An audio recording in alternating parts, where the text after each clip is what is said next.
Shake people, it's your boy Rhythm Phoenix. Just doing a little quick talk, real quick, on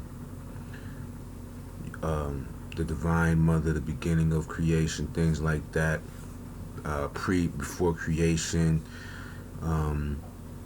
all this stuff being symbolic of the supreme deity's idea sparking all of this, which basically means that this is what all this is just the idea of, within the mind of a divine deity, and this mind of the divine deity, or deity itself, is the womb of the idea. And so it's like the idea is the child or the son or the daughter, and the womb is the mother. However, the illusion of being out of the womb is or outside of the womb is the illusion, because not only was all creation created within the womb of the Divine Mother, but now that we are consciously aware of ourselves and exist in this reality, and we're conscious, we are being, we now see things outside of us, what they call matter, which is a word that sounds and is derived from the word mother. And you see the matter, which the Hindu call Maya, which is another name for a divine goddess, and can also represent the illusion of reality. Basically, Maya would be the illusion without the wisdom, meaning that Maya is Isis and Nephthys put together. Isis is the true reality, which is divine wisdom, and Nephthys is the illusionary reality. But instead of it being something that is evil, it's really a capsule of experience, meaning that Nephthys' name means the lady of the house. In the mythology of Isis and Osiris, one night Osiris gets lured into drinking something and becomes drunk. Osiris represents your soul. He gets drunk and he goes to Nephthys, or the lady of the house, who is Oset's or Isis' twin sister. Okay, this is all symbolic, so that's why you got twins and everything like that. We'll just say sister, okay? And Nephthys, who was basically veiled in something particularly Isis would wear. She's veiled, and the soul, or Osiris, then alive, in a symbolic sense of that mythology, basically, what's that word? They lay together. You know what I mean? They lay together, consummate, and then a child by the name of Anubis or Anpu is born. Anubis or Anpu is the dog-headed or jackal-headed god of ancient Kemet, and he resides over the embalmed nation of the deceased, or the Osiris who was embalmed, and later on is resurrected from the help of keeping the mummy form intact, so that the divine double itself rises from the mummy form, which would be the Ka, and meets with his soul, which is the Ba, which is the son of the divine idea known as Ra, which is the demiurge in the later Gnostic texts. So Anubis is born. He later on knows what happens. He later on knows who his true father is. His father is not Set, who is Osiris's brother.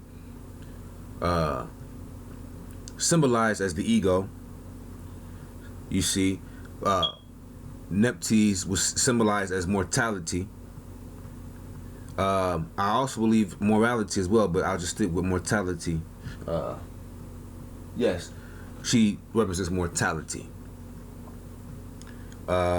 which can also represent a going into, you know, the soul going into matter, really. The soul going into matter and being born in the material world from the Black Madonna. You see, Black Madonna. We can all Google that and check out who Black Madonna is. Being born and basically becoming Christed or raised to a certain awareness when that child who was born of that soul meeting matter, or Osiris meeting Nephthys, realizes that his true father is the eternal soul, which is Osiris, and on, this goes on and on. Set becomes jealous. He might have found out that Nephthys consciously slept with the eternal soul Osiris. Set goes nuts. He's the jealous one. He's the egotistical one. He says, hell no. So he decides to bring forth a party he does the same thing almost that Nephthys does in a way, and this is why they are connected. But Set basically lures his brother into a trap to place him into a coffin that is supposed to fit him just right. All the other ones who try to fit into the coffin, they can't. Set already knows they can't fit into the coffin. So Osiris goes into the coffin. He can fit. Set shuts the coffin, nails it, probably nails with 9 nails, but you know, I won't get that. That relates to the Hierophant card of the tarot deck of the Tarot Arcanum deck, and that's in the Book of Thoth. So he's hammered, and then he's drifted off into the sea, I believe. He ends up being used, Osiris in his coffin, ends up being used as a pillar for a temple instead of a king's temple. Isis finds this out. She chops down the temple, or the pillar, and this is where Osiris is the jet pillar, okay? I am really not aware if Osiris is still considered to be alive at this point. I'm really not aware of that. However, I do know that after Set finds out about this, before he does, they get together, whatever. But what happens is, and they, you know, consummate, and Heru is in the belly of Isis. Set finds out, he goes and he finds Osiris again, and he chops him up into 14 pieces. And we already know what happens with Isis. She just, you know, can you imagine? She looks for Osiris. She finds all the pieces except for the 14th piece. No, she finds 14 pieces. She can't find the 15th one. Number 15 is the card for the devil, if I'm not mistaken, in the tarot deck. Either that or death. I have the tarot deck right here, but I'm not going to go there right now. Well, let me see how much time I got. Got about, let me see.